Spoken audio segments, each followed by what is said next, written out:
Hello बच्चों, कैसे हैं आप लोग। आई होप कि आप अच्छे होंगे। क्लास 10th भारती भवन केमिस्ट्री में चैप्टर तीसरा है धातु एवं अधातु, मेटल्स एंड नॉन मेटल्स। तो आइए इस चैप्टर के लघु उत्तरीय प्रश्नों को हल करते हैं। कुल हमें प्रश्न हल करने हैं, 38 प्रश्न हैं। पहला प्रश्न देखिए क्या है, धातु एवं अधातु में एक अंतर हमें बताना है। तो देखिए इसका अंतर हम ऐसे स्पष्ट करेंगे। धातुएं प्रायः ऊष्मा और विद्युत की कुचालक होती हैं, वही अधातुएं की बात की जाए ये प्रायः ऊष्मा और विद्युत की कुचालक होती हैं। ठीक है, धातुएं सुचालक होती हैं और अधातुएं कुचालक होती हैं।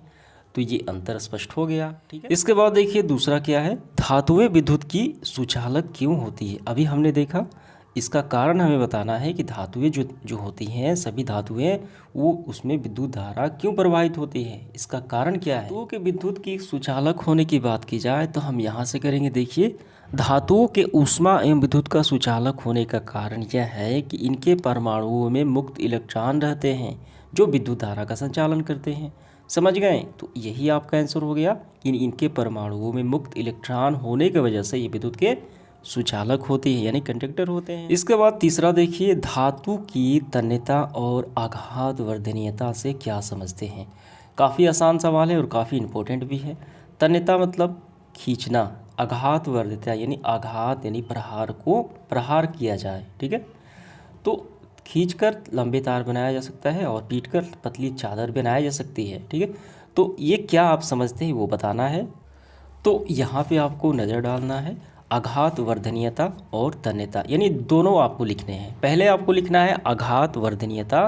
धातुएं आघात वर्धनीय होती हैं, अर्थात इन्हें हथौड़ों से पीटकर इनकी पतली चादर बनाई जा सकती है। ठीक है, कागज़ से भी पतली चादर ये हम इसे बना सकते हैं पीटकर। ठीक है, सोना और चांदी सबसे ज़्यादा आघात वर्धनीय धातु होते हैं। तो ये हो गया आघात वर्धनीय। अब इसके बाद तन्यता हमें लिखना है। धातुएं तन्य होती हैं, अर्थात इन्हें खींचकर लंबे तार बनाए जा सकते हैं। सोना और चांदी सबसे तन्य होती हैं। ये आपका क्लियर हो गया, आघात वर्धनीयता और तन्यता। ठीक है, आपको यहाँ तक कर लेना है और ये भी, और तो आपको यहाँ तक कर लेना है। ठीक है, चौथा सवाल देखिए, द्विधर्मी ऑक्साइड क्या है, इसके बारे में हमें बताना है। तो यहाँ पे देखिए, द्विधर्मी ऑक्साइड की बात की जाए तो कुछ धातुओं के ऑक्साइड, यानी आपको यहाँ से प्रारंभ करना है। कुछ धातुओं के ऑक्साइड, कौन से धातु, एल्यूमिनियम ऑक्साइड और जिंक ऑक्साइड। ठीक है, तो इन धातुओं के ऑक्साइड जो है आम्लीय और भास्मिक दोनों गुण प्रदर्शित करते हैं, तभी तो कहा जाता है द्विधर्मी ऑक्साइड। समझ में आ गया, ये अम्ल एवं भस्म दोनों के साथ अभिक्रिया कर सकते हैं, तो इन्हीं कारण से द्विधर्मी ऑक्साइड इन्हें कहा जाता है। समझ गए, तो आपका ये यहाँ से यहाँ तक आपको कर लेना है, ज़्यादा लंबा नहीं करना है। आगे बढ़ते हुए पांचवा सवाल, आयनिक और सहसंयोजक यौगिक में अंतर स्पष्ट करना है। तो दोनों में क्या अंतर है। तो यहाँ पे देखिए, वैद्युत संयोजक या इसे आयनिक कहा जाता है, आयनिक यौगिक, और सहसंयोजक यौगिक में अंतर डिफरेंट है। तो हम यहाँ से संयोजक यौगिक यानी आयनिक यौगिक, ये इलेक्ट्रॉन के पूर्ण स्थानांतरण यानी एक स्थान से दूसरे स्थान चले जाने की वजह से इनका निर्माण होता है। जैसे सोडियम क्लोराइड का बनना, यानी सोडियम के बाहरी सेल में एक इलेक्ट्रॉन अपना त्याग कर देता है। ठीक है, परमाणु क्रमांक 11 होता है। इलेक्ट्रॉन के त्याग करने से उससे क्या हो जाता है, धन आवेश आ जाता है। ठीक है, और क्लोरीन एक इलेक्ट्रॉन ग्रहण कर लेता है जिसमें ऋण आवेश आ जाता है। तो ये इलेक्ट्रॉन के स्थानांतरण से ये बनते हैं। ठीक है, आयनिक यौगिक। और सहसंयोजक यौगिक की बात की जाए, ये इलेक्ट्रॉन के साझेदारी से बनते हैं, एक एक इलेक्ट्रॉन आपस में साझा करते हैं अष्टक पूरा करने के लिए। ठीक है, यहाँ पे देखिए CH4 ये क्या है, मीथेन है। हाइड्रोजन और कार्बन एक एक इलेक्ट्रॉन यहाँ पे साझा करते हैं और कार्बन का अष्टक पूरा हो गया। तो यही आपको समझना है। और ये देखिए, अब इसके बाद देखिए दूसरा है, ये आयनों से बने होते हैं, धन, देखिए धन और ऋण। ठीक है, ये आयनों से बने होते हैं, सोडियम आयन, क्लोरीन आयन, और ये उदासीन अणुओं से बने होते हैं। समझ गए, ये क्रिस्टलीय, ये मुख्यतः क्रिस्टलीय ठोस पदार्थ होते हैं, ये ठोस और द्रव दोनों होते हैं। और ये विद्युत के सुचालक और ये कुचालक होते हैं। समझ गए, तो कम से कम आपको 5 लिख लेने। नंबर सवाल देखिए, आर्गन के 2 परमाणु परस्पर संयुक्त होकर, ठीक है, यानी मिलकर आर्गन अणु Ar2 क्यों नहीं बनाते, इसका कारण क्या है। इसका मुख्य कारण इसके बाहरी कोश का फूल होना, बाहरी सेल में इलेक्ट्रॉन जो अष्टक ये पूरा होता है इसीलिए। तो यहाँ पे हम नज़र डालते हैं जितने भी उत्कृष्ट गैसें होती हैं इनका बाहरी कोष पूरा होता है। देखिए इसका के कोष जो है हीलियम का ये पूरा हो गया। नियॉन की बात की जाए तो इसका देखिए एल जो कोष है ये बाहरी अष्टक ये भी पूरा हो गया। आर्गन की बात की जाए इसका परमाणु क्रमांक 18 होता है, पहले में 2, दूसरे में 8 और तीसरे में 8। ठीक है, तो इसका अष्टक पूरा हो गया, जगह नहीं बचा। तो इसी कारण की वजह से ठीक है ये अणु, इसका आंसर हमें ऐसे लिखना है आर्गन यानी Ar2 नहीं बनाने का मुख्य कारण है आर्गन अक्रिय गैस है, इसका अष्टक ठीक है पहले से पूरा रहता है, इसी कारण किसी से संयोजन या बंधन नहीं बना पाते। समझ में आ गया? तो यही आपका आंसर हो गया। इसके बाद देखिए 7वां प्रश्न, परमाणु और आयन में क्या अंतर है? काफ़ी इंपॉर्टेंट सवाल है, आइए इसको समझते हैं। तो उत्तर लिखने से पहले आपको थोड़ा ये समझना है आयन का बनना, ये कैसे बनते हैं आयन। ये सोडियम को लेकर देखिए, सोडियम का परमाणु क्रमांक होता है 11। ठीक है, और इसका इलेक्ट्रॉनिक विन्यास 2, 8 और 1, और इसके बाहरी सेल में एक इलेक्ट्रॉन ज़्यादा है तो एक इलेक्ट्रॉन किसी को दे देगा। इलेक्ट्रॉन के देने से ये सोडियम परमाणु जो है ये परमाणु सोडियम आयन में बन गया। ठीक है, इलेक्ट्रॉन त्यागने से ठीक है इस पे ऋण आवेश, इस पे धन आवेश आ गए। जितना इलेक्ट्रॉन त्याग करेगा उतना इस पे आवेश आ जाएगा। ठीक है, अब इसके बाद देखिए एक और हम ले लेते हैं क्लोरीन का। देखिए क्लोरीन का बाहरी सेल में 7 होते हैं, एक आवश्यकता है अष्टक पूरा करने के लिए, तो एक किसी से ग्रहण करेगा तो ग्रहण करने से इस पर ऋण आवेश आ जाएगा और ये बन गया क्लोरीन परमाणु, ये क्लोरीन आयन का निर्माण हो गया। ठीक है, ये एक सोडियम परमाणु और ये सोडियम आयन बन गया। तो दोनों में अंतर हम ऐसे लिखेंगे, देखिए परमाणु और आयन अंतर निम्नलिखित है, ये बात आपको लिखनी है और यहाँ से करना है। परमाणु विद्युत उदासीन होते हैं, यानी विद्युत से इनके कोई मतलब यानी लेना देना नहीं होता है, इसमें कोई रिएक्ट नहीं करते, उदासीन होते हैं। आयन आवेशित होते हैं कि उस पर धन या ऋण आवेश उस पर रहता है। इसमें प्रोटॉन और इलेक्ट्रॉन की संख्या बराबर होती है, इसमें नहीं होती है क्योंकि ये इलेक्ट्रॉन के साझे यानी इलेक्ट्रॉन के ग्रहण या त्यागने से बनते हैं। ठीक है, तो इसीलिए इन प्रोटॉनों और इलेक्ट्रॉनों की संख्या बराबर नहीं होती है। अब इसके बाद तीसरा, परमाणु साधारणतः विद्युत के परिवहन नहीं करते हैं और ये आयन विद्युत का परिवहन करते हैं। समझ गए? तो ये दोनों में अंतर स्पष्ट हो गया। अगर आप ये भी लिखना चाहें सोडियम को लेकर और यहाँ पे क्लोरीन को लेकर, ठीक है, तो ये भी आप लिख सकते हैं परमाणु और आयन में अंतर के लिए। ठीक है, इसके प्रश्न देखिए, सहसंयोजक बंधन कितने प्रकार के होते हैं और ये कैसे बनते हैं वो बताना है। तो यहाँ पे समझिए सहसंयोजक बंधन 3 प्रकार के होते हैं, एकल, द्वितीय और त्रिक सहसंयोजक बंधन। ठीक है, सिंगल बॉन्ड, डबल बॉन्ड और ट्रिपल बॉन्ड। तो एक इलेक्ट्रॉन के साझा करने से ठीक है वो क्या बनता है, एकल सहसंयोजक बंधन बनता है, और 2 का द्विक सहसंयोजन, और इसी तरीके से 3 इलेक्ट्रॉन का साझा करने से ट्रिपल सहसंयोजक बंधन या ट्रिपल बॉन्ड बनता है। ठीक है, तो इसका आंसर हम कैसे अच्छे से ऐसे लिखेंगे, सहसंयोजक बंधन 3 प्रकार के होते हैं, एकल सहसंयोजक बंधन, द्विक सहसंयोजक बंधन, त्रिक सहसंयोजक बंधन। सहसंयोजक बंधन इलेक्ट्रॉनों के साझेदारी से बनते हैं। ये आपको समझ में आ गया। इसके बाद 9 नंबर देखिए, आप कैसे प्रमाणित करेंगे, कैसे प्रूफ करेंगे कि कार्बन टेट्राक्लोराइड विद्युत का कुचालक होता है। तो कार्बन टेट्राक्लोराइड CCl4 की विद्युत का कुचालक होने की बात की जाए, ठीक है, तो हम इसका कारण यहाँ से करेंगे। देखिए सहसंयोजक यौगिक यानी कार्बन टेट्राक्लोराइड एक सहसंयोजक यौगिक है और ये उदासीन अणुओं से बने होते हैं, आयनों से नहीं। ये पिघली या जलीय विलयन की अवस्था में आयन उत्पन्न नहीं करते, इसीलिए विद्युत का कुचालक होते हैं। समझ में आ गया? ये सहसंयोजक यौगिक है और ये उदासीन अणुओं से बने होते हैं, आयनों से नहीं बने होते हैं, इसी की वजह से ये विद्युत का कुचालक होते हैं। यही आपका आंसर हो गया। आगे बढ़ते हुए 10वां, सोडियम क्लोराइड यानी नमक जल में घुल जाता है किंतु कार्बन टेट्राक्लोराइड नहीं। काफ़ी सिंपल है, सोडियम क्लोराइड जो है ये आयनिक यौगिक है, ये आयन के क्या स्थानांतरण से बनते हैं। ठीक है, सोडियम जो है एक इलेक्ट्रॉन के त्यागने से और क्लोराइड जो है क्लोरीन जो है इलेक्ट्रॉन के ग्रहण करने से, इस पर धनावेश उस पर ऋण आवेश, ये आयनिक यौगिक है। जबकि कार्बन टेट्राक्लोराइड ये क्या है, ये सहसंयोजक यौगिक है, ये इलेक्ट्रॉनिक की साझेदारी से बनते हैं। तो ये जल में घुलने की बात की जाए सोडियम क्लोराइड की और कार्बन टेट्राक्लोराइड की नहीं घुलने की बात की जाए, इसका कारण हमें बताना है। ऐसे लिखेंगे, सोडियम क्लोराइड NaCl एक आयनिक यौगिक है, ठीक है, तथा जल के साथ ध्रुवीय यौगिक है, ये जल में घुल जाता है आयन होने के वजह से। जबकि CCl4 यानी कार्बन टेट्राक्लोराइड एक सहसंयोजक यौगिक है तथा उदासीन अणुओं से बने होते हैं, इसीलिए ये विद्युत के कुचालक भी होते हैं और जल में ये घुल भी नहीं पाते हैं। जल के साथ गैर ध्रुवीय यानी इससे कोई रिएक्ट नहीं करते हैं, ठीक है, अतः ये नहीं घुल पाते हैं। तो इसका कारण आपको यही करना है।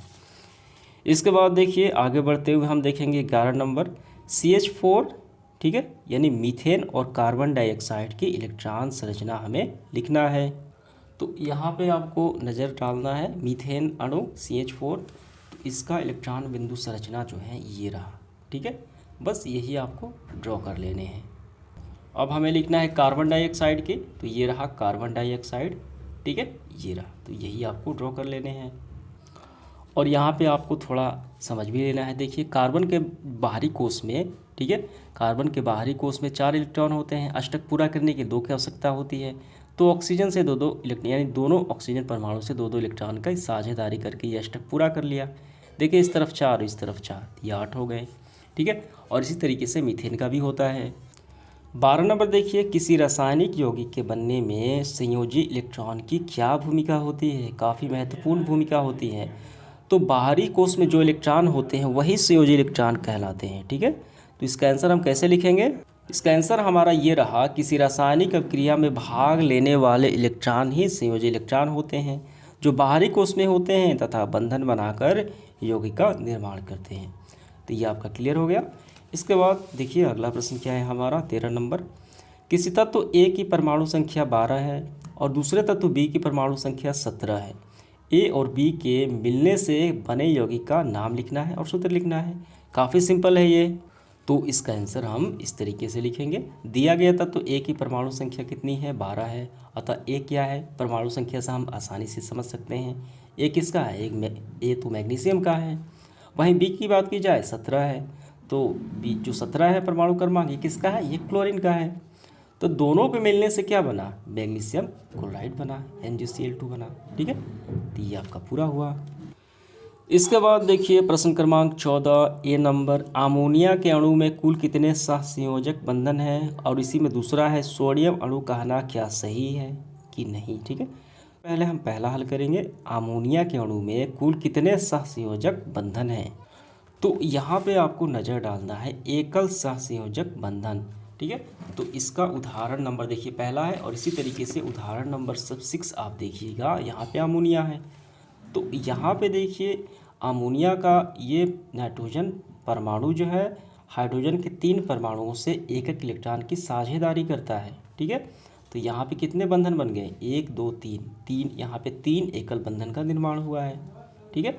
तो इसका आंसर हम कैसे लिखेंगे? तो इसका आंसर हमारा ये रहा, अमोनिया यानी NH3 के अणु में 3 एकल सहसंयोजक बंधन होते हैं, ठीक है। तो इसका आंसर हो गया। अब इसका B नंबर देखिए, सोडियम अणु कहना क्या सही है? तो इसका आंसर हम लिखेंगे नहीं, ठीक है। नहीं, सोडियम को अणु कहना सही नहीं है। क्यों सही नहीं है? क्योंकि यह केवल स्वतंत्र सोडियम है, किसी के साथ बंधन या इलेक्ट्रॉन की साझेदारी, ठीक है, ये नहीं करता।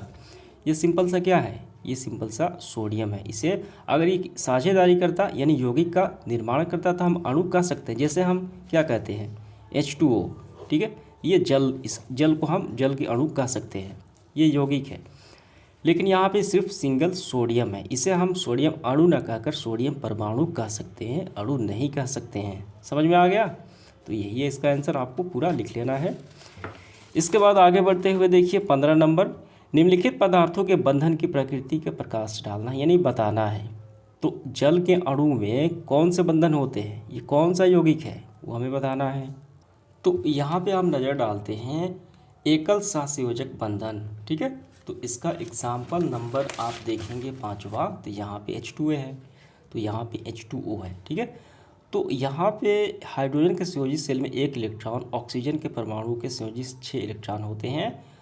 तो देखिए ये बाहरी सुकोष में कितने होते हैं? 6 होते हैं। अष्टक पूरा करने की 2 की आवश्यकता होती है। तो हाइड्रोजन के 2 परमाणु से एक एक इलेक्ट्रॉन की साझेदारी करके ये अपना अष्टक पूरा कर लेते हैं। यहाँ पे देखिए 2 2 4 2 6, ठीक है, ये 2 8, तो अष्टक पूरा हो गया, तो ये जल के अणु हो गए। तो इसका आंसर हम क्या लिखेंगे?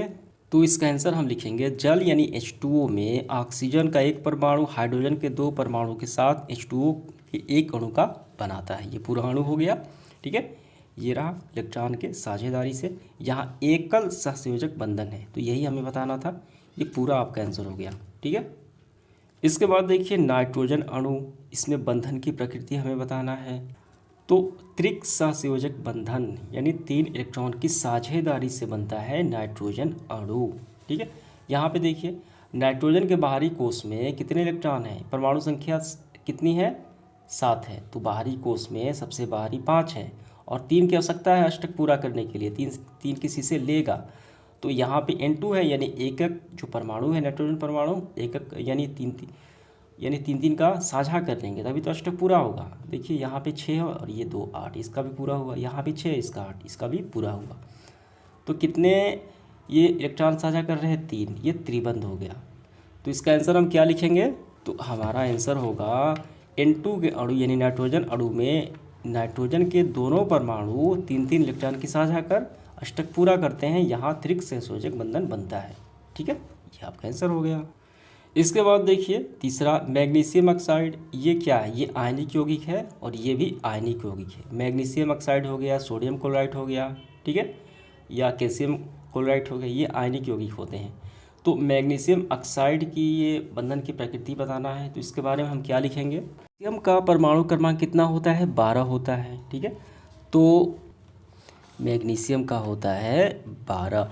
तो इलेक्ट्रॉनिक विन्यास पहले में 2, पहले कक्षा में 2, दूसरे में 8, ठीक है, 8 2 10 और तीसरे में 2 12। तो अष्टक यहाँ पे पूरा हो गया, लेकिन ये 2 ज़्यादा है, बाहरी कोश में 2 ज़्यादा है, ये 2 किसी को दे देगा तो इलेक्ट्रॉन त्यागेगा, तो इस पर क्या आ जाएंगे, इस पर आ जाएगा 2 प्लस आवेश आ जाएगा, ठीक है, धनावेश आ जाएगा। इलेक्ट्रॉन ये त्याग कर रहा है। अगर ये ग्रहण करता है तो इसमें ऋण आ गया, ठीक है। और वहीं क्लोरीन की बात की जाए, यहाँ पे देखिए ऑक्सीजन की बात की जाए तो बाहरी कोश में 6 होते हैं, अष्टक के लिए 2 की आवश्यकता होती है, 2 किसी से लेगा, इस पर ऋण आवेश आ गया, ठीक है। और वहीं देखिए कैल्शियम क्लोराइड, इसका भी ये 2 त्याग रहा है और क्लोरीन 2 और 1 ग्रहण कर रहा है। तो इसका हम क्या लिखेंगे, तो इसका हम लिखेंगे मैग्नीशियम ऑक्साइड MgO। MgO में मैग्नीशियम 2 इलेक्ट्रॉन त्याग कर धन आवेश Mg2+ हो गया और ऑक्सीजन 2 इलेक्ट्रॉन ग्रहण कर 2- हो गया, ठीक है। साथ वैद्युत संयोजक या आयनिक यौगिक बनाता है। अब इसके बाद दूसरा देखिए कैल्शियम क्लोराइड में क्या है, तो कैल्शियम भी 2 इलेक्ट्रॉन ये क्या करता है, ये दूसरे को दे देता है और ये भी क्या करता है, ये ग्रहण करता है, ये ग्रहण करता है तो इस पर ऋण आवेश आ गए, तो द्वारा ये आयनिक यौगिक बनाते हैं। बिल्कुल इसी तरीके से आपको लिख लेना है। तो इसके बाद प्रश्न क्रमांक 16 इस प्रकार है, तत्व W X Y और Z की परमाणु संख्याएं क्रमशः कितना है, 7 9 10 और 11 है। तत्वों के निम्नांकित युग्मों से बने यौगिक का सूत्र लिखें और विद्यमान बंधन की प्रकृति बताएं। हमें क्या बताना है, तो तत्व दिए गए हैं और परमाणु संख्याएं भी दी गई हैं। इन तत्वों के संयोग से 1 2 3 4 प्रश्न दिए गए हैं, इनके संयोग से जो यौगिक बनता है उसका सूत्र लिखना है और जो यौगिक बनेगा उस बंधन की प्रकृति भी बताना है। तो आइए इसको हल करते हैं। तो यहाँ पे दिया गया है इस प्रकार, W के लिए 7, X के लिए 9, Y के लिए 10 और Z के लिए 11। तो पहला नंबर प्रश्न है W और X मिलने से कौन सा यौगिक बनेगा, उसका नाम लिखना है और रासायनिक बंधन की प्रकृति बताना है।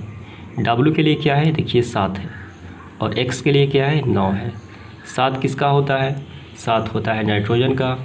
9 किसका होता है, 9 होता है फ्लोरीन का।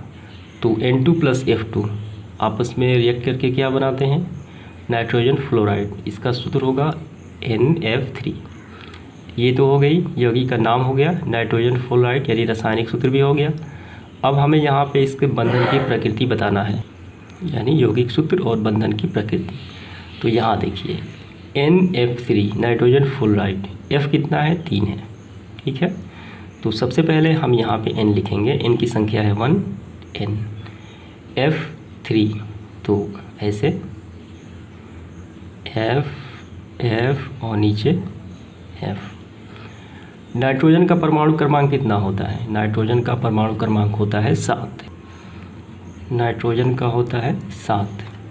और फ्लोरीन का कितना होता है, तो फ्लोरीन का होता है 9। नाइट्रोजन का इलेक्ट्रॉनिक विन्यास लिखेंगे तो हो जाएगा आपका 2, पहले कक्षा में 2, दूसरे में कितना लिखे, 5 लिखे, 5 और 2 7। फ्लोरीन का पहले में 2 हो जाएगा और इसमें हो जाएगा 7। इसके बाहरी सेल में कितने इलेक्ट्रॉन हैं? 5 और इसके कितने हैं? 7 हैं। तो यहाँ लिखेंगे हम, यहाँ कितना होना चाहिए फ्लोरीन का? 7 आया बाहरी कोश में, तो हम यहाँ पे 7 लिखेंगे। 2 इलेक्ट्रॉन 2 इलेक्ट्रॉन 2 इलेक्ट्रॉन 2 4 6 इलेक्ट्रॉन, और यहाँ पे एक जो ये साझा कर रहा है 7। 2 2 2 2 इलेक्ट्रॉन 2 इलेक्ट्रॉन और ये 2 इलेक्ट्रॉन, और यहाँ पे एक साझा किया है, 7 हो गया। यहाँ देखिए 2 4 6 2 4 6 और एक 7, सबके लिए हो गया, ठीक है। और नाइट्रोजन का कितना होता है? 5 होता है। तो यहाँ देखिए नाइट्रोजन का 5 होता है, तो सभी ने एक एक इलेक्ट्रॉन क्या किए हैं? एक एक इलेक्ट्रॉन का साझा किए हैं। नाइट्रोजन एक इलेक्ट्रॉन का साझा करके अष्टक पूरा कर चुका है, और फ्लोरीन भी एक इलेक्ट्रॉन साझा करके अपना अष्टक पूरा कर चुका है।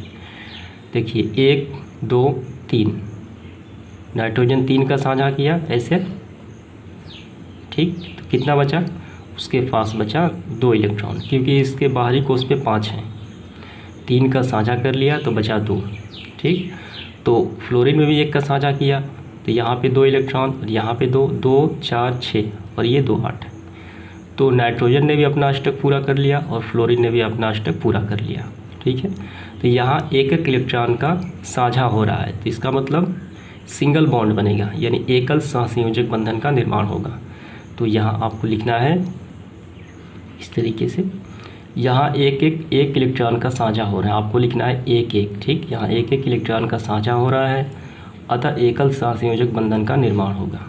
ऐसे आप इसको ऐसे भी लिख सकते हैं सिंपल तरीके से, ऐसे यहाँ पे सिंगल बॉन्ड, ठीक है। तो उम्मीद करता हूँ ये आपको समझ में आ गया होगा। आइए इसका दूसरा सवाल देख लेते हैं।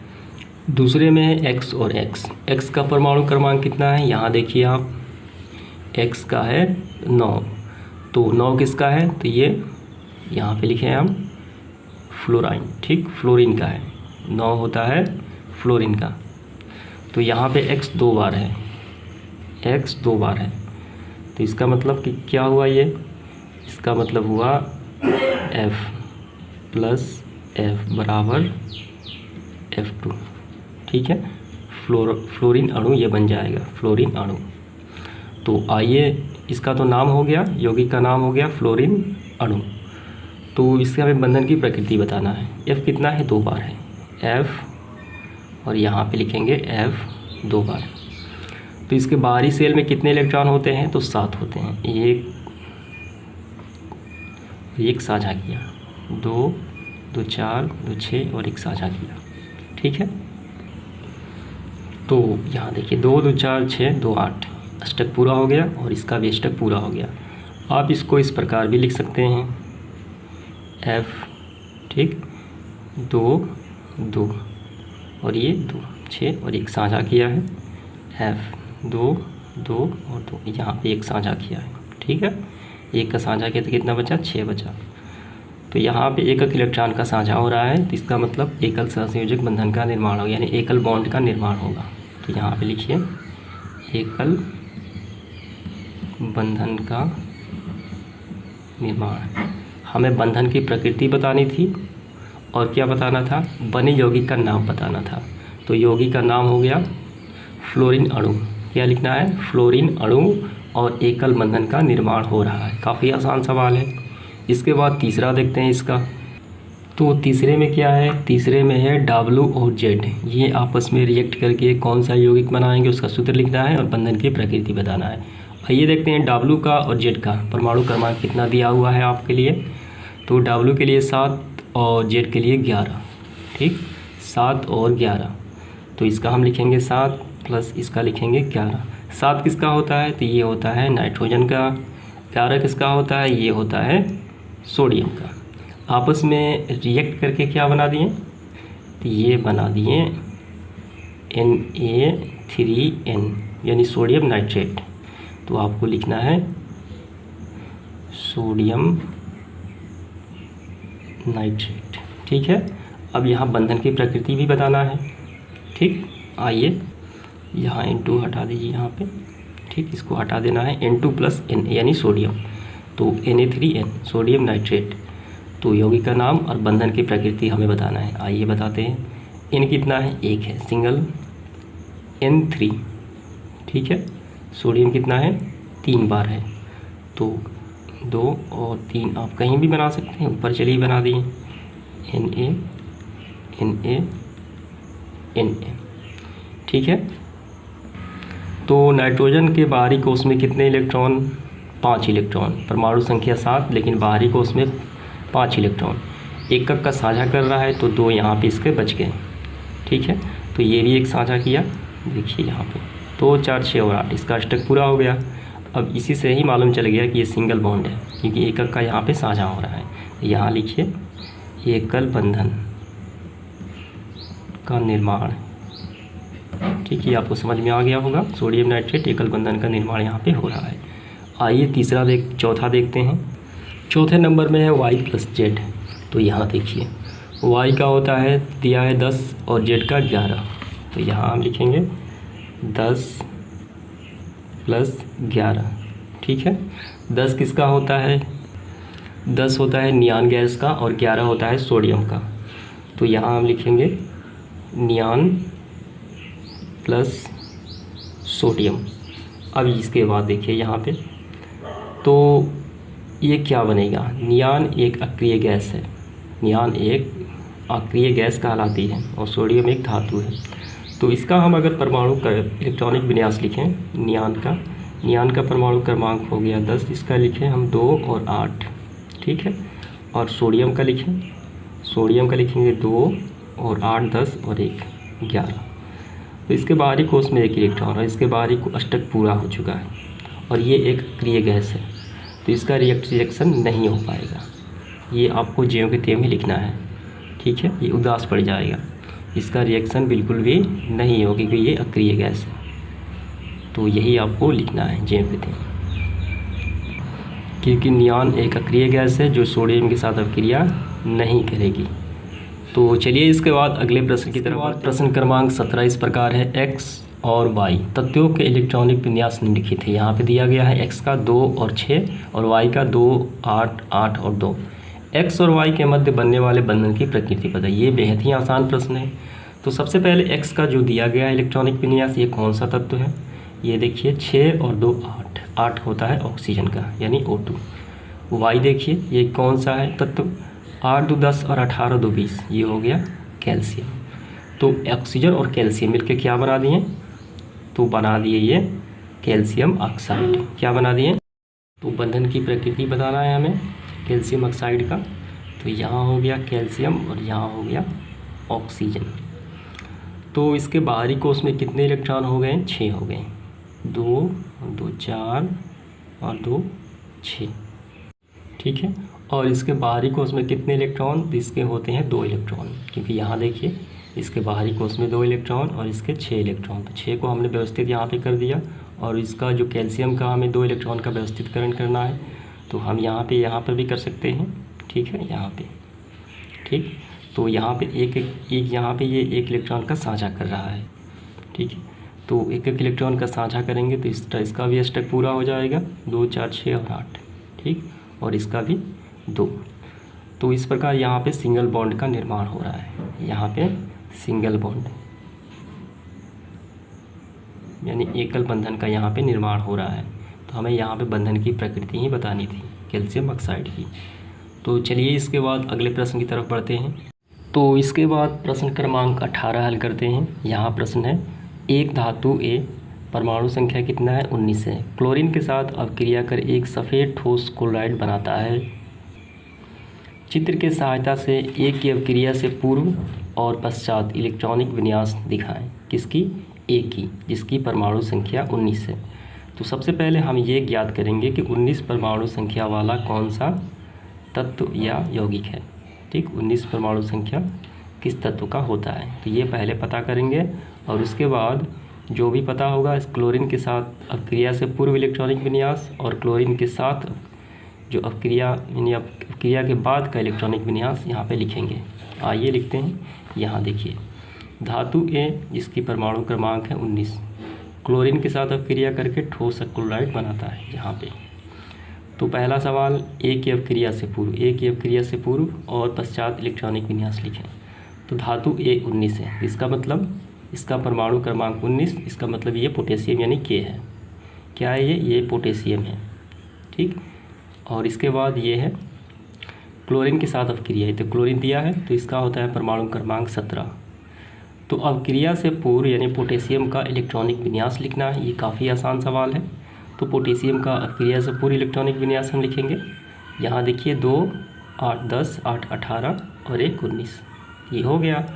अब अपक्रिया के बाद यहाँ देखिए ए यानी पोटेशियम का अपक्रिया के बाद इलेक्ट्रॉनिक विन्यास, तो 2, 8 और 8, पहले कक्षा में 2, दूसरे में 8 और ये 8, और ये अंतिम कक्षा 1 है जो अपक्रिया से पूर्व है। तो अपक्रिया जब होता है तो बाहरी कोश के इलेक्ट्रॉन भाग लेते हैं, संयोजी इलेक्ट्रॉन ही भाग लेते हैं। तो इसका पहले वाला जो 1 इलेक्ट्रॉन है ये अपक्रिया में भाग ले लिया तो ये हट जाएगा, ठीक है, यानी इलेक्ट्रॉन का साझा हो जाएगा। तो संयोजी इलेक्ट्रॉन ही भाग लेते हैं, इसका मतलब इसका इलेक्ट्रॉनिक विन्यास ये रहा अपक्रिया के बाद, और अपक्रिया से पूर्व इसका इलेक्ट्रॉनिक विन्यास ये रहा। तो उम्मीद करता हूँ ये आपको समझ में आ गया होगा। तो इसके बाद देखेंगे प्रश्न क्रमांक 19 नंबर प्रश्न में है एक परमाणु यानी ए, उसका नाम है ए, दूसरे परमाणु बी को 2 इलेक्ट्रॉन प्रदान कर रहा है। कौन? ए दे रहा है बी को। एक यौगिक बनता है प्रदान करने से, ए को बी को प्रदान करने से एक यौगिक बनता है नया यौगिक। तो ए की संयोजकता, हमें ए की संयोजकता ज्ञात करनी है और बी के अंतिम कक्षा में इलेक्ट्रॉन की संख्या बताएं। ये बेहद ही आसान प्रश्न है ये, आइए इसको समझते हैं। यहाँ ए बी को 2 इलेक्ट्रॉन दे रहा है, ठीक। अतः ए के बाहरी कोश में 2 इलेक्ट्रॉन हैं, तभी तो वो दे रहा है किसी को, तो इसकी संयोजकता हो जाएगी ए की 2 हो जाएगी। बाहरी कोश में जितने इलेक्ट्रॉन होते हैं वही उसकी हो जाती है संयोजकता, तो ए की संयोजकता हो जाएगी 2। तथा बी को 2 इलेक्ट्रॉन देता है, ए दे रहा है बी को 2 इलेक्ट्रॉन, यानी इसको 2 इलेक्ट्रॉन की आवश्यकता है, ठीक है।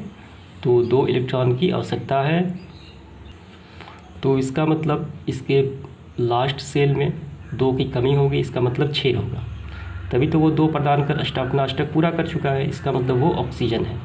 6 पहले था और 2 दे दिया, ए से ले लिया, 6 और 2 8 हो गया, इसका मतलब ये ऑक्सीजन का परमाणु क्रमांक होता है 8। अब ए और 2 आपस में रिएक्ट करके कौन से यौगिक बनाते हैं ये हमें बताना है यहाँ पे। तो ए हो गया, देखिए ए हो गया मैग्नीशियम, ठीक, और बी हो गया ऑक्सीजन, आपस में रिएक्ट करके क्या बना दिए? Magnesium oxide. क्योंकि देखा जाए तो मैग्नीशियम के बाहरी कोश में ही 2 इलेक्ट्रॉन बचते हैं। यहाँ देखिए, अगर हम मैग्नीशियम की परमाणु क्रमांक लिखें 12, इलेक्ट्रॉनिक विन्यास लिखें 2 और 8 और 2, यहाँ देखिए 2 बच गया, सबसे न्यूनतम यही है और दूसरा नहीं है इससे पहले। और यहाँ पे अब बी ऑक्सीजन है तो ऑक्सीजन का लिखते हैं 2 और 6, तो यहाँ देखिए 6 और 2 8, तो ये पहले से 2 की कमी है, यहाँ पे 2 इससे ले लिया तो ये भी 8 हो गया, अष्टक पूरा कर लिया। तो ये दोनों आपस में रिएक्ट करके नया यौगिक बना दिए जिसका नाम है मैग्नीशियम ऑक्साइड। तो यही आपको सारे लिखने हैं, ये नहीं लिखने हैं, ये समझाने के लिए है, यहाँ से लेके यहाँ तक ही लिखना है। तो उम्मीद करता हूँ ये आपको समझ में आ गया होगा। तो चलिए इसके बाद देखते हैं प्रश्न क्रमांक 20वां। इसके बाद प्रश्न क्रमांक 20वां इस प्रकार है, हाइड्रोजन अणु के बनने में दोनों हाइड्रोजन परमाणु अष्टक प्राप्त नहीं करते, फिर भी हाइड्रोजन का अणु काफ़ी अस्थायी होता है, क्यों? तो इसका कारण यह है कि हाइड्रोजन के दोनों परमाणु जो होते हैं परमाणु, इसका कारण ये है हाइड्रोजन के 2 परमाणु के संयोग से हाइड्रोजन अणु बनता है। इससे हाइड्रोजन के दोनों परमाणु एक एक इलेक्ट्रॉन का साझा करके यानी सेकंड पूरा करते हैं, 2 पूरा करते हैं, यानी पहले कक्षा में 2 इलेक्ट्रॉन पूरा करते हैं जिनमें हाइड्रोजन के मध्य एकल बंधन बनता है। तो इस प्रकार देख सकते हैं, ठीक है। आइए इसके बाद प्रश्न क्रमांक 21 देखते हैं। प्रश्न संख्या 21 इस प्रकार है, ए बी सी 3 तत्वों की परमाणु संख्याएं कितनी हैं? 8, 10 और 20 है। इनमें अक्रिय गैस की पहचान करें। तो काफ़ी आसान प्रश्न है, ए का है 8, बी का है 10 और सी का है 20। हमें इन तीनों में अक्रिय गैस कौन सी है वो पहचान करना है। तो यहाँ देखिए बी जो तत्व है ये अक्रिय गैस है, क्योंकि इसका इलेक्ट्रॉनिक विन्यास देखिए, इसका जब हम इलेक्ट्रॉनिक विन्यास निकालें यानी बी वाले तत्व का, तो ऐसे पहले कक्षा में 2, दूसरे में 8, तो 8 और 2 10, ये बाहरी कोष फुल हो चुका है। तो तत्व बी के अक्रिय गैस है, क्योंकि इसके बाहरी कोष अष्टक पूरा हो चुका है, ये वाला जो अक्रिय गैस को दर्शाता है, ठीक है। और बाकी सबका अष्टक पूरा नहीं हो पाता। ये ऑक्सीजन है और ये कैल्शियम है, ठीक है। तो यही होगा बी। और यह अक्रिय गैस का नाम क्या है, तो परमाणु क्रमांक 10 है नियॉन, ठीक। ये एक अक्रिय गैस कहलाती है। आइए इसके बाद प्रश्न क्रमांक 22 हल करते हैं। 22 नंबर प्रश्न दिया गया है, ऑक्सीजन परमाणु का इलेक्ट्रॉनिक विन्यास 2 और 6 है, इसकी संयोजकता ज्ञात करें। यहाँ पे वैलेंसी ज्ञात करना है ऑक्सीजन की। तो इस प्रकार ऑक्सीजन का इलेक्ट्रॉनिक विन्यास 2 और 6, बाहरी कक्षा में देखिए 6 इलेक्ट्रॉन है, ठीक है। तो अष्टक पूरा करने के लिए यह किसी से 2 इलेक्ट्रॉन को लेगा, यानी 8 - 6, यानी 2 इलेक्ट्रॉन की कमी है। तो इसकी वैलेंसी यानी इसकी संयोजकता कितनी हो जाएगी, 2 हो जाएगी, ठीक है। इसके बाद 23 नंबर प्रश्न देखिए, निम्नलिखित में वैद्युत संयोजक और सहसंयोजक यौगिक का चयन करें। यहाँ पे हमें कुछ सूची दिया गया है, वैद्युत संयोजक और सहसंयोजक की हमें पहचान करनी है। तो काफ़ी आसान प्रश्न है ये, तो यहाँ पे मैंने कर दिए हैं। वैद्युत संयोजक यौगिक potassium chloride, ammonium chloride, copper sulphate. सहसंयोजक यौगिक में आता है glucose, carbon tetrachloride, acetylene, urea, जो उदासीन अणुओं के बने होते हैं और इन्हें विद्युत धारा प्रवाहित नहीं होती। तो यही इसका आंसर हो जाता है। तो इसके बाद प्रश्न क्रमांक 24 इस प्रकार है, जल में विलय 2 सहसंयोजक यौगिक के नाम लिखें। तो काफ़ी आसान प्रश्न है। तो जल में घुलने वाले सहसंयोजक यौगिक यहाँ पे आपको देखने को मिल जाएंगे। यहाँ देखिए, सहसंयोजक यौगिक जल में प्रायः विलय है, किंतु कार्बनिक विलायकों के प्राय विलय होते हैं। यहाँ से ध्यान देना है आपको। ग्लूकोज, यूरिया आदि जल में विलय होते हैं, जो सहसंयोजक यौगिक कहलाते हैं। ग्लूकोज और यूरिया, ये दोनों आपको आंसर में लिख लेना है। इसके पश्चात प्रश्न क्रमांक 25, मैग्नेटाइट में एक अनुचुंबकीय पदार्थ मिश्रित है, इसे अलग करने की एक विधि का उल्लेख करें। काफ़ी आसान प्रश्न है। तो इस विधि का नाम है चुंबकीय पृथक्करण विधि। इसमें होता क्या है कि मिश्रण में जो चुंबक वाले पदार्थ होते हैं, यानी जो चुंबक से सटने वाले होते हैं, वो चुंबक में सट जाएंगे और अशुद्धियाँ बाहर निकल जाएंगी। मैग्नेटाइट चुंबकीय होता है और जो अनुचुंबकीय पदार्थ है वो बाहर निकल जाएगा। तो सबसे पहले आपको यहाँ से प्रारंभ करना है चुंबकीय पृथक्करण विधि। यह विधि वैसे अयस्कों के लिए प्रयुक्त होता है जब अयस्क और उनमें विद्यमान उपद्रव में कोई एक चुंबकीय हो। यहाँ दिए गए मिश्रण में चुंबकीय पदार्थ मैग्नेटाइट है। ये बात आपको लिखने के बाद, तो वो लिखने के बाद आपको यहाँ से प्रारंभ करना है। यहाँ देखिए, यहाँ से चुंबकीय पृथक्करण विधि। तो टिनस्टोन के स्थान पे आपको लिखना है मैग्नेटाइट, ठीक है। मैग्नेटाइट अयस्क को पीसकर महीन चूर्ण बना दिया जाता है। ये सारी बातें लिखते हुए आपको यहाँ पे ध्यान देना है, टिनस्टोन के स्थान पे आपको मैग्नेटाइट लिखना है। प्राप्त कर लिया जाता है यहाँ से लेके यहाँ तक चुंबकीय पृथक्करण विधि। आप अपने से भी कर सकते हैं, काफ़ी आसान है ये। आइए इसके बाद प्रश्न क्रमांक 26 है, वजन क्या है, उदाहरण देकर समझाएं। तो यहाँ पे आपको ध्यान देना है वजन।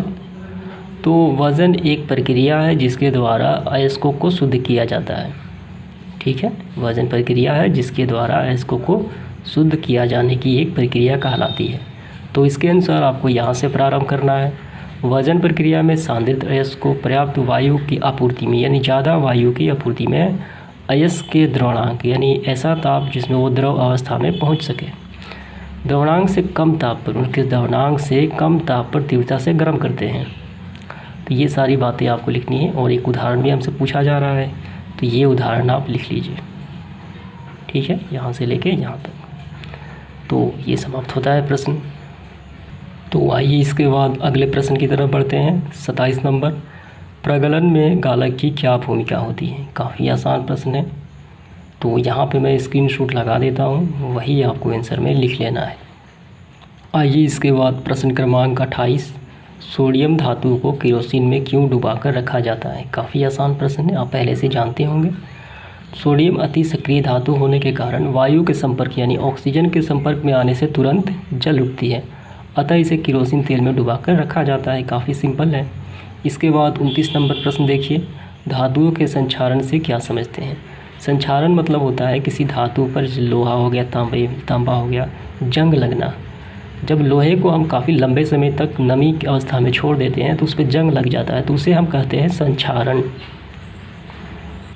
तो इसकी परिभाषा आपको यहाँ से प्रारंभ करनी है, यहाँ से लेके यहाँ तक। उदाहरण के तौर पे लोहे में जंग लगना, तांबे में भी जंग लगता है, कैसा? हरे रंग का। ठीक है, तो कहाँ से लिखना है? यहाँ से लेके यहाँ तक, और उदाहरण में लिख लेना है लोहे में जंग लगना और तांबे में जंग लगना। इसके बाद 30 नंबर प्रश्न जो है, धातुओं के शोधन की एक विधि का वर्णन करें। शोधन का मतलब होता है किसी भी धातु को प्राप्त करने के लिए कुछ प्रक्रियाएं होती है, उसको शुद्ध करने की, ऐस्को से प्राप्त किया जाता है, तो उसको शुद्धिकरण की प्रक्रिया को ही शोधन कहा जाता है। तो कोई एक विधि हमें यहाँ पे वर्णन करनी है, तो सबसे बेहतर होगा आप यही विधि लिख लीजिए, वैद्युत अपघटन द्वारा शोधन। किन किन धातुओं का होता है शुद्धिकरण, ये सारे दिए गए हैं। तो आपको यहाँ से लेके यहाँ तक, यानी कुछ इसका मेन पॉइंट जो होगा यहाँ तक, ठीक है, आपको लिख लेना है। वैद्युत अपघटन द्वारा शोधन आपके बुक में दिया हुआ है ये। आइए इसके बाद 31 नंबर प्रश्न देखते हैं, मिश्र धातु क्या है?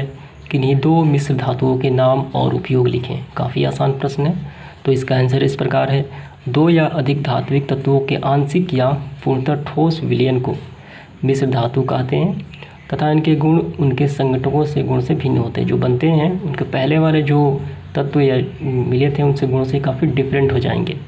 दो मिश्र धातु, हमें दो मिश्र धातु का नाम लिखना है, तो यहाँ पे 3 है। तो यहाँ देखिए इस्पात किससे बना होता है? लोहा, क्रोमियम और कार्बन, पीतल, तांबा और जस्ता, सोल्डर, सीसा और टीन। और इसका उपयोग कहाँ होता है? यहाँ पे आप देख सकते हैं। तो इस्पात का उपयोग भवन निर्माण, वाहन और मशीनों में। पीतल का उपयोग होता है बर्तन में, वाद्य यंत्रों में और गहनों में। तो ये दो ही आपको लिखने हैं। तो चलिए इसके बाद प्रश्न क्रमांक 32 की तरफ बढ़ते हैं। प्रश्न क्रमांक 32 में हमें लोहे और तांबे के दो अयस्कों के नाम लिखना है। तो लोहे का अयस्क हेमेटाइट, मैग्नेटाइट, और तांबे का अयस्क हो जाता है ताम्रपाइराइट्स और क्यूप्राइड्स और मैग्नेटाइट्स। ठीक है, तो यही आपको लिख लेना है। 33 नंबर प्रश्न में हमें धातु क्रम की परिभाषा पूछी गई है। तो यहाँ लिखना है, अयस्कों से धातुओं के निष्कासन एवं उनके शोधन की प्रक्रिया क्या कहलाती है? धातु क्रम कहलाती है। ठीक है, तो यही आपको छोटे से लाइन को लिखना है। 34 नंबर प्रश्न में हमें सोडियम धातु के निष्कर्षण का सिद्धांत लिखना है। तो यहाँ से प्रारंभ करना है, वैद्युत अपघटन द्वारा सोडियम धातु का निष्कर्षण किया जाता है। यहाँ से लेके यहाँ तक आपको लिख लेना है। उसके बाद 35 नंबर प्रश्न देखिए, किसी औरत ने अपने गंदे एवं पुराने सोने के आभूषण को स्वच्छ करने के लिए मतलब किस द्रव का उपयोग किया जाता है? गंदे और पुराने आभूषण को साफ़ करने में कौन सा द्रव हमें यहाँ पे बताना है? तो इस तरल द्रव का नाम है एक्विजेरिया, जो हाइड्रोक्लोरिक एसिड और नाइट्रिक एसिड HNO3 और HCl का मिश्रण होता है, और इसे सम्मिलित रूप से क्या कहा जाता है? एक्विजेरिया कहा जाता है। तो यही आपको लिखना है। इसके पश्चात है 36 नंबर प्रश्न, एल्युमिनियोथेरेपी। इसके बाद 36 नंबर प्रश्न, एल्युमिनियम को शुद्धिकरण का जो सिद्धांत होता है निष्कर्षण का, वो आपको यहाँ पे बताना है। ये प्रश्न आपके लिए है, आप अपने से कर सकते हैं, काफ़ी आसान प्रश्न है। ठीक है, इसके बाद 37 नंबर देखिए, पीतल एवं, ये आपके लिए होमवर्क रहेगा बस यही, पीतल एवं कांसे के अवयवों को तत्व बताएं। पीतल किससे बना है और कांसा किससे बना है, ये हमें यहाँ पे बताना है। तो यहाँ पे आप देख सकते हैं, पीतल बना है तांबा और जस्ते का, कांसा बना है तांबा और टीन का, ये इसके अवयव हो जाते हैं। इसके बाद है 38 नंबर, यानी इस सेशन का आखिरी प्रश्न, दो ऐसी धातुओं के नाम लिखें जो ठंडे जल से अति तीव्र अभिक्रिया करती है और उसका प्रक्षेपण भी करना है। यानी रिएक्शन में क्या क्या रिएक्ट के तौर पे मुक्त होता है, यानी रिएक्शन में क्या क्या प्रोडक्ट के तौर पे मुक्त होता है। तो यहाँ से आपको लिखना प्रारंभ करना है, ठंडे जल के साथ अभिक्रिया, सोडियम पोटेशियम एवं कैल्शियम धातुएं ठंडे जल के साथ अभिक्रिया करती हैं। तो तो ये सारे आपको लिखने हैं और हमें निष्कर्ष भी निकालना है। तो कोई भी एक समीकरण लिखने के बाद सोडियम का या पोटेशियम का और कैल्शियम का, यानी आप तीनों भी लिख सकते हैं। और यहाँ पे बताना है कि यहाँ पे हाइड्रोजन गैस मुक्त होती है, क्योंकि यहाँ पे तीर के निशान ऊपर की तरफ है, यानी ये बताता है कि इस पूरे रिएक्शन में हाइड्रोजन गैस मुक्त होती है। तो यही इसका आंसर हो जाता है और समाप्त होता है आज का सेशन। उम्मीद करता हूँ ये आपको समझ में आ गया होगा। तो मिलते हैं इसके अगले वीडियो में। धन्यवाद।